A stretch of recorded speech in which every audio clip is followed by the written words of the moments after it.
Welcome to the Dropship Podcast, where you'll learn how to build and grow a high-ticket dropshipping business and hear stories from successful e-commerce entrepreneurs. Let's kick this thing off.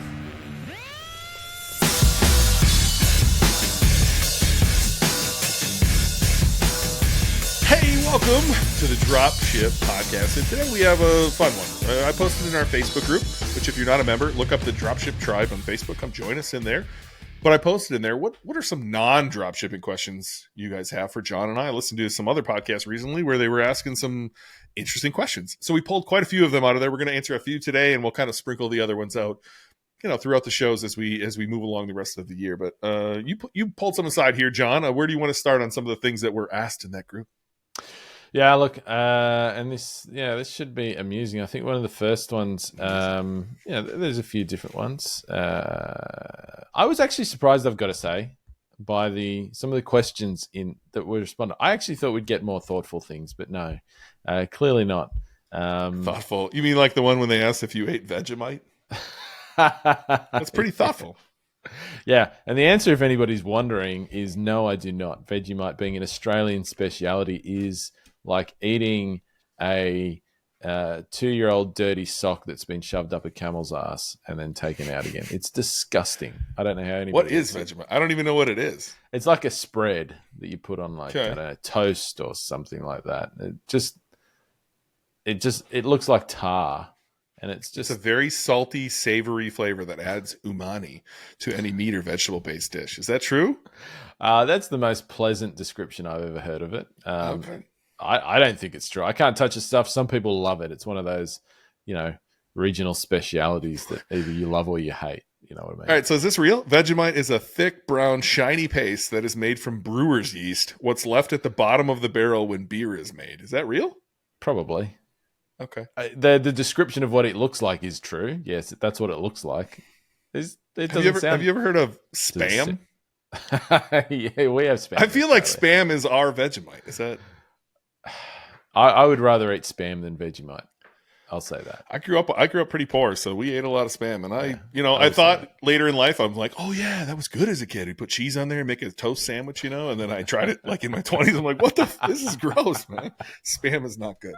And it's made like 30 minutes away. It's great. Yeah, right. Nice. I did not know that. Okay. You come to Minneapolis next time, we'll go visit the Spam factory. The Spam factory. Tell all your friends about it. Awesome. Look, the first question, let's throw it out there. There's a couple of topics in here, but books, movies / TV, and music that currently have your attention. So maybe not the all-time list, but maybe the question was specifically that currently have your attention. So Ben, I'm gonna throw this one at you. What books and TV currently has your attention? So. Similar question was asked about the books, right? And just put it out there. If you haven't listened to it, it's episode 58. So just scroll back to episode 58. You'll find 10 life-changing business books John and Ben recommend. It's a good episode. I think this, like you said, is more about what am I reading right now? And the answer is absolutely nothing. I don't read books. Much like I collect domains, I collect audiobooks. So I pay $16 a month to Amazon. I use my one credit every month. I'm like, oh, that book sounds great. And I never fucking listen to them. So I'm just not a good example of what book should I read, John. But Ben, if Tai Lopez is to be believed, you must read at least a book a week to be successful at business and life. You must be failing then if you do not read any books. Is that true?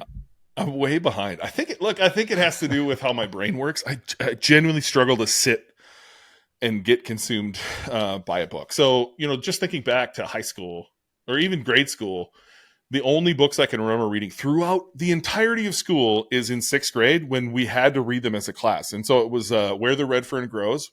Awesome book, by the way.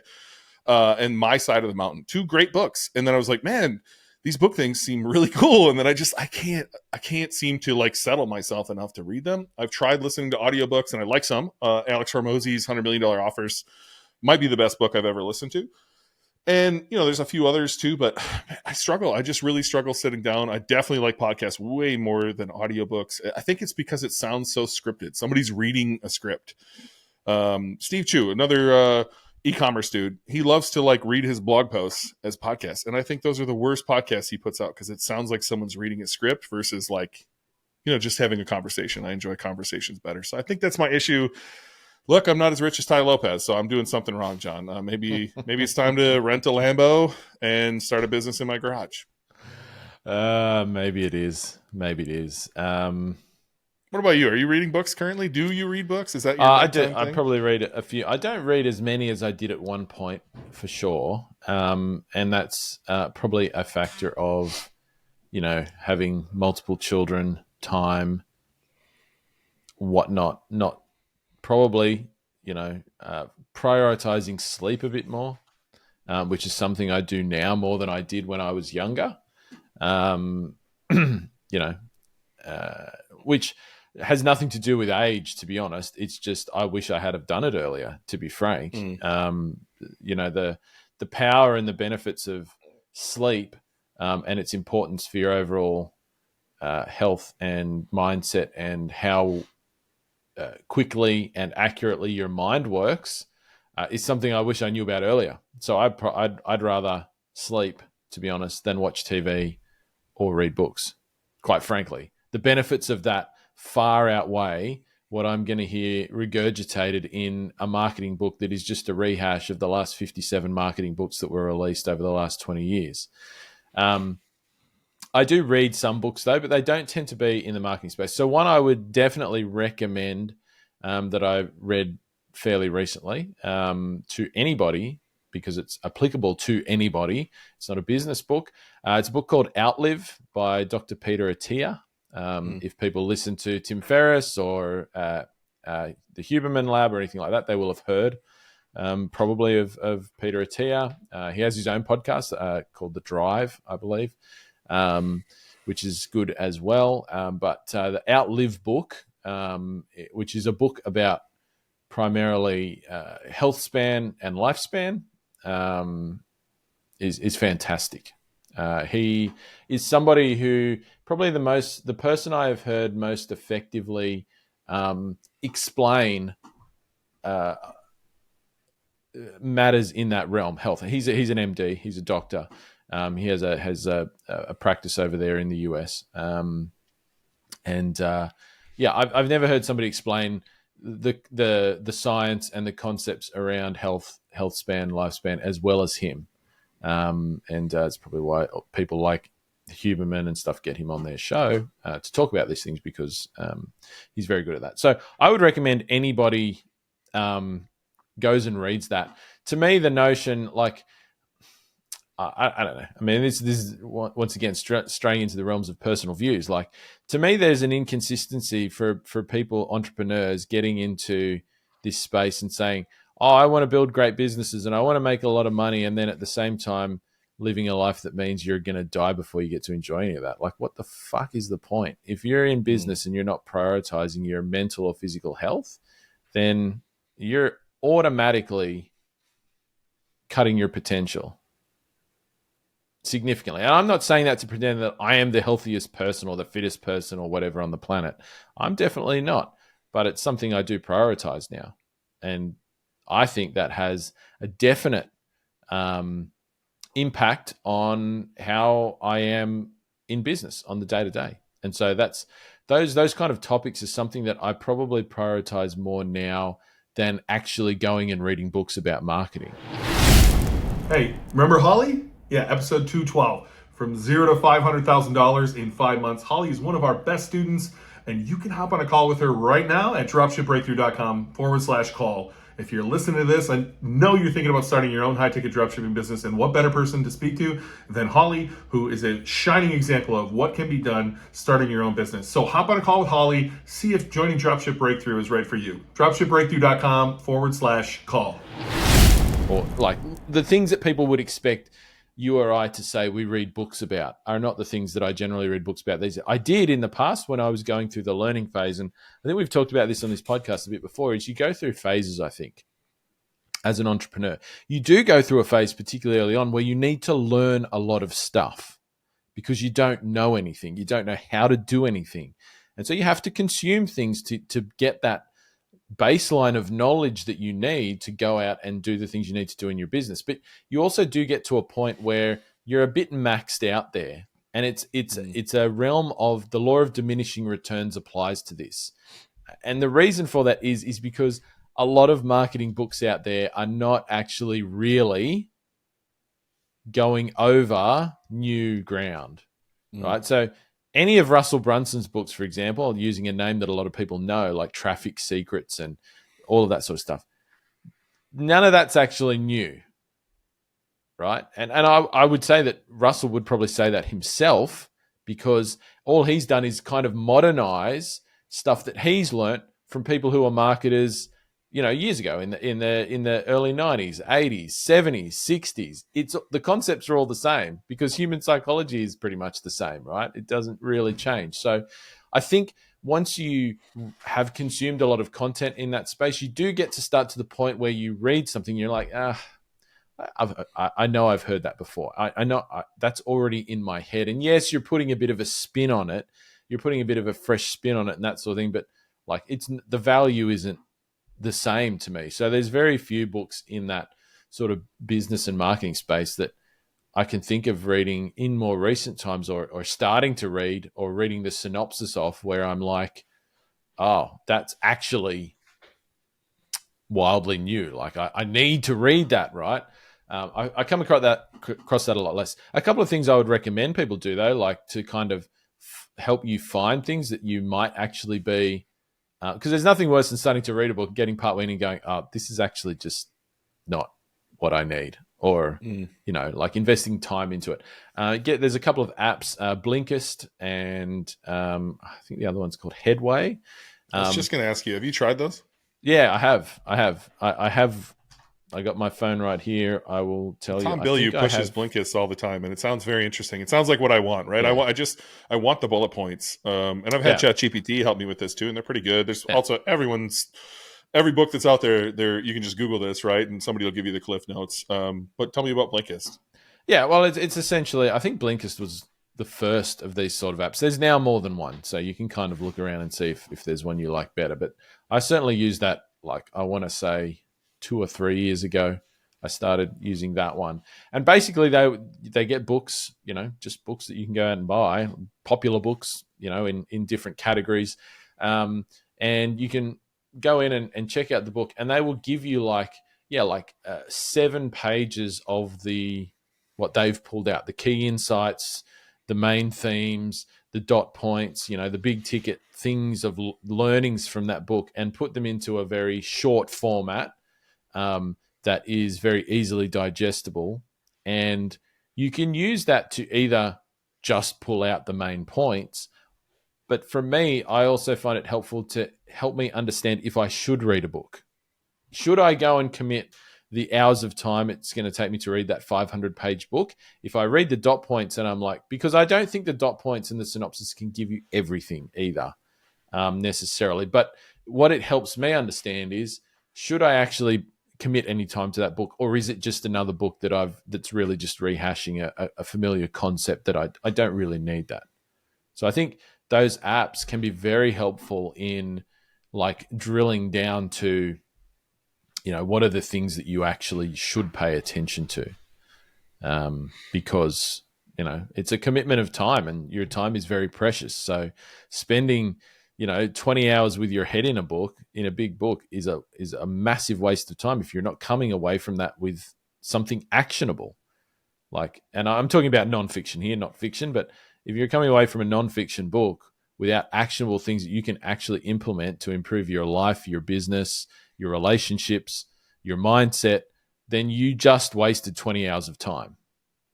And if I think of all the things I can do with 20 hours of time in a business, it's a lot, right? It's a lot. So, you've got to be careful. So that's books for me. As for TV shows, TV shows. Let me rehash. I want to rehash real quick just to prove my point. I have 97 titles in my Audible app, and I scrolled and I think I finished 7. So not doing good here. Yeah. They all look good. Shoe Dog is the only one I would recommend out of this whole list that was like awesome. And it's like 10 hours, but it's awesome. Yeah. TV shows do not get my attention at all. Haven't for a long time. To be fair, I think the last TV show that got my attention was Vikings. Big fan of that show when it was on. I mean, it's finished now anyway. So, if I had to pull out a name, that would be the last one that I watched that I really enjoyed. I watch sport on TV. That'll be it. So, yeah, I mean, I watch quite a bit of sport on TV, but like TV shows, dramas, all that sort of thing, no.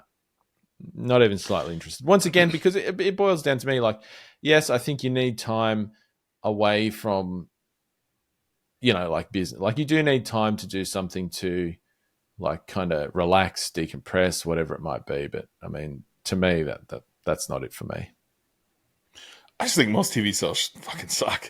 Like anything on network TV is brutal. Netflix is okay.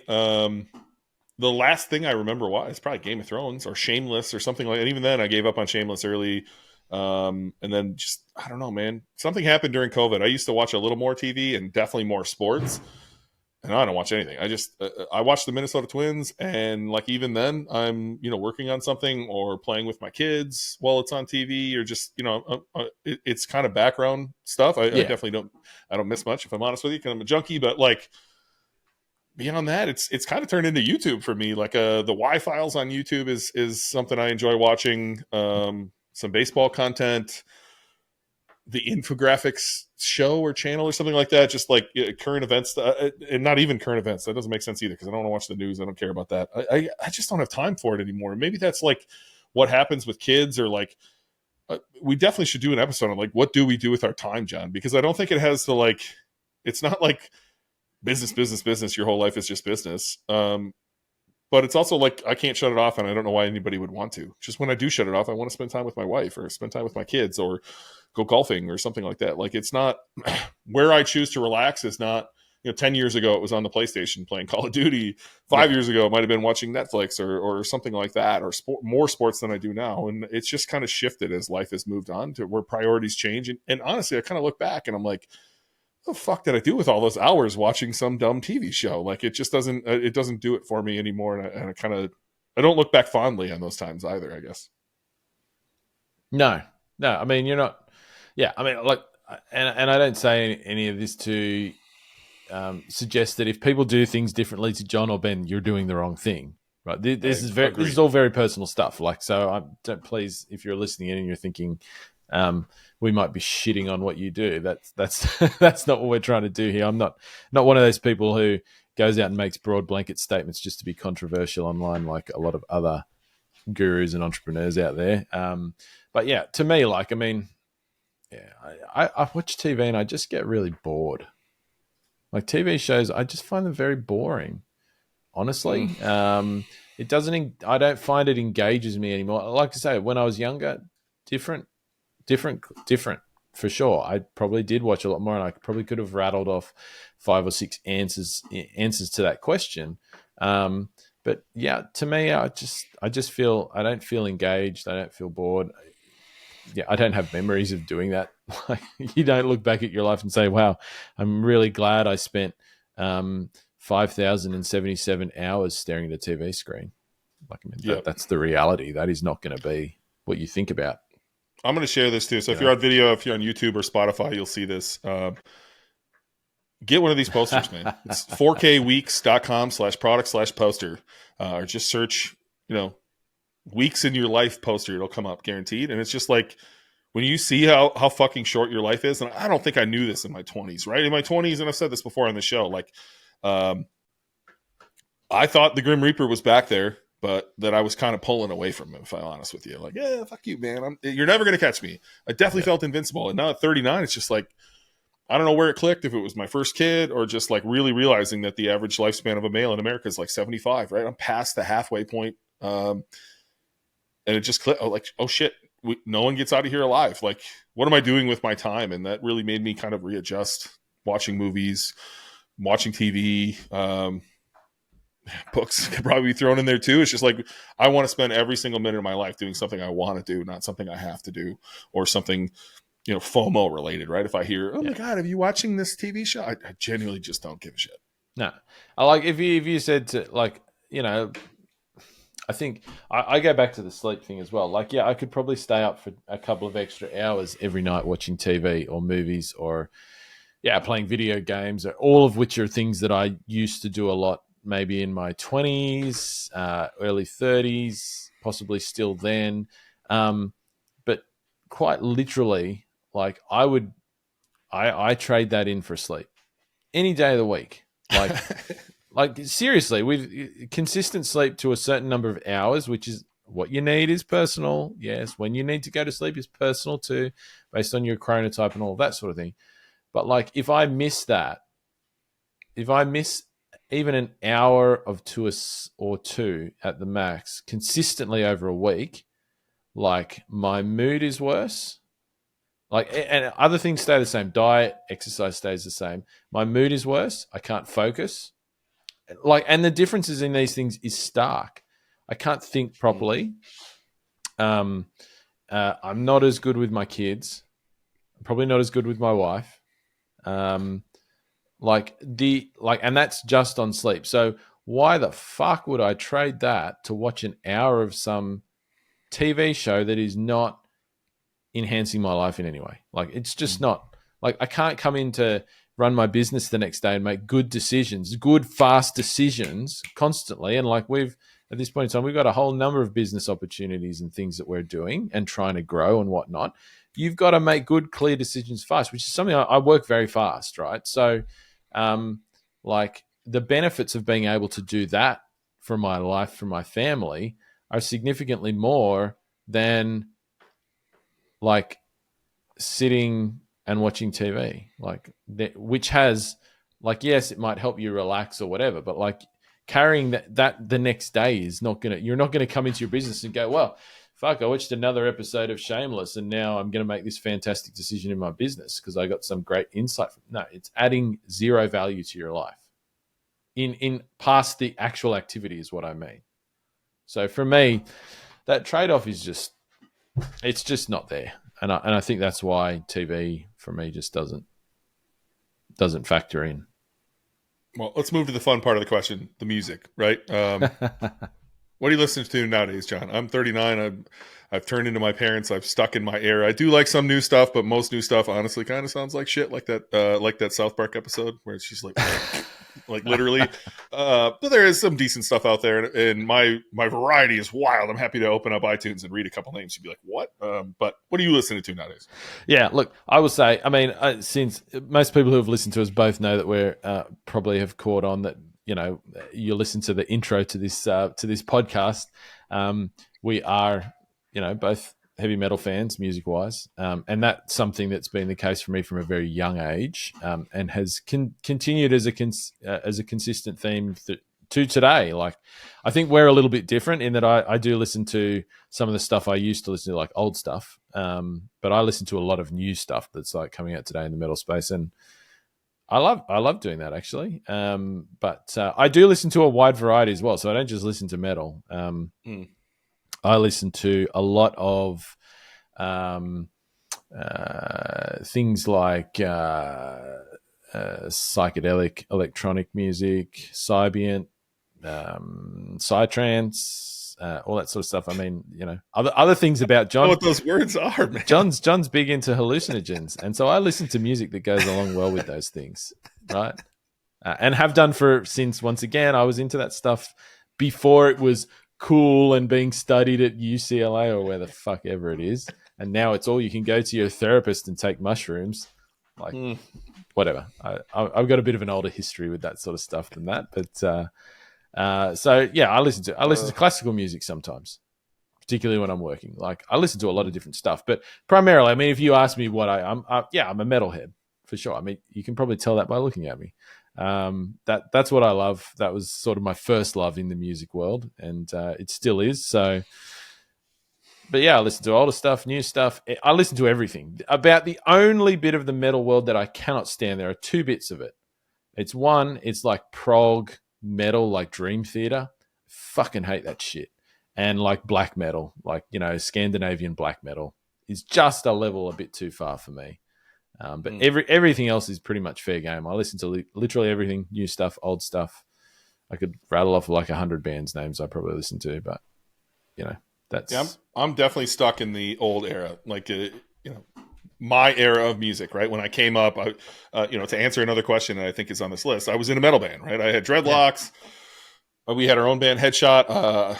You know what? If you're listening to this and you want to hear our 3-song album, I'll send it to you. I don't care. It's in my iTunes permanently. When it comes on, I get a little smile because we did that, And then I was just about to join a band called With Dead Hands Rising when I separated my shoulder. I moved back to town, I separated my shoulder and I couldn't play. And so that was the end of my career there. But that's where I grew up, right? And so that stuff's still in here. After the Burials, they're from Minneapolis. They beat us in Battle of the Bands. That's probably my favorite band, probably of all time. They're very, very good. But back in the day, it's like Lamb of God and Slipknot and Pantera and Hatebreed was a huge one for me back in the day. But also Incubus's first albums really touched my soul to the point of changed my life. I'm sure everyone has that album when they were 18, 19, 20, when they were really going through some, stuff you go through when you're 18, 19, 20, where there's those albums, the words just mean more to you, right? The Make Yourself album or Morning View album, both of those really have core memories built into them, things that happened in my life along with those tunes. But there's everything in here from, Florida Georgia Line to Chris Stapleton to Eminem to Snoop Dogg to I'm kind of all over the place in my music taste, and I wouldn't have it any other way, honestly. We have a lot of deliveries that come here, and I'll be in my office, which is framed into the warehouse, and those delivery guys often comment to Ben out here of what the did I just hear Rihanna turn into death metal, turn into Demi Lovato? What are we doing here? That's just, I don't know. I like variety, so it moves around, but definitely the new stuff is. I'm not up on it. My brother tries to send me stuff. So Cody Johnson, he's got a song Till You Can't. If you want to cry today, go listen to Till You Can't by Cody Johnson. That's that has a lot to do with that 4K poster of you'll be wishing you could do some things till you can't, And then what else did he send me the other day? Oh, AJR. Never heard of AJR. We played that with the kids. Their song Bang and Way Less Sad came out in 2021. The kids loved it, so then we started jamming to it while we were on vacation, and now I can't stop listening to AJR, quite a few songs from there. So I don't know, my music's kind of all over the place. I like to say I listen to good music. I think if you pulled anything out of here, you wouldn't be like, oh, that's lame. I think it's all good music, and again, it's all over the place, from, like you said, classical to rap to country to pop country to top 40. Just good tunes, man. I don't know. I'm all over the place. Yeah. Were you in a band, John? I thought that question was meant to me, but were you in a band too? I was never in a metal band when I was younger. Just a roadie. I don't know. I played actually. Probably. I don't know. I played in a Jimi Hendrix cover band, actually, when I was in high school, which was I played guitar in that. That's really all I can say. Yeah. So I'll tell you when I started. Yeah. Go. I'll tell you when I started to end the show. So in high school, you have homecoming, right? Yeah. And in the gym, we would do these activities of tug of war and whatever, just grades against grades. And they would let bands play on stage. So they let our band go up there. So we played a cover of Before Dishonor by Hatebreed. Go look it up if you want to understand what song we were playing. Yeah, I know. Maybe 2 dozen people ran out of the stands and started a mosh pit in front of the stage. And one of them grabbed this girl's head and kind of smashed. They were getting rough. They smashing in the stage, and the teachers came up. The tug of war's over, and they're just sitting there. Cut it, cut it, cut it. And I look around at my bandmates, and they're like, mm-mm. So we finished the song, and we all got suspended for it. And that's one of my favorite memories from high school, if I'm honest with you. Yeah, nice one. Good on you, mate. Good on you. There's a lot of band stuff. There was X Fest and Oz Fest were 20 minutes away. I missed my graduation. I went to X Fest instead. I was like, walk on stage or go see Slipknot, and with 200,000 people. I think I'm choosing Slipknot. I don't know. Music was a really big part of my life. It still is. There's a song playing in my head 24 hours a day, honestly. So I think. Yeah, definitely. Of those three that we talked about, books, movies, TV, and music, music for sure. You could take away every book and every TV show for the rest of my life and just give me music. I'd be happy. Yeah, I'm the same. If I'm not on a call with somebody for business, like a coaching call or a business call or talking to a supplier or whatever it might be, or a customer even sometimes, I literally have music playing all the time. Like in our house, my wife's the same actually. She always has music on somewhere. We have like Google speakers all around the house. I've got these big speaker set. You can't see it when I'm on camera here because it's in front of me in my office. Like we always have, like literally you can't go anywhere without hearing music of some sort. And my wife listens to completely different music to me. Very few similarities there. And so it's a constant for me too. Like I couldn't if there was one thing in that, books, TVs, movies, that music that I could not give up, it would be music. Like I would go, you could nuke the rest of it, burn every book, shut down the TV stations. If I still had music, I'd be perfectly fucking happy. Perfectly. Started young too. I remember, timing the radio, hitting the play and record button at the same time to record the song on the radio, and then going back and writing all the lyrics down in a notebook because that was the only way you could get lyrics back then. Just music, man. I love it. If you don't like music, I don't think we could be friends, honestly. Yeah, I would think an individual very strange if they said they did not enjoy music of any sort. Like, I would be like wondering, do you have a collection of small people's shoes under your bed or something like that? Like children's shoes, like that's who you are, I think. And that person is probably listening, and I'm sorry if I just deeply offended you. But, I got to be honest. Shoe collection. I would literally sit down and talk to you about that probably for hours because I just don't think I could understand. I would love to if there's people out there who are like, I just never listen to music and I don't understand and I don't like it. I would literally want to talk to you for a while just to actually understand what that's like, because I couldn't imagine it. Could not imagine it.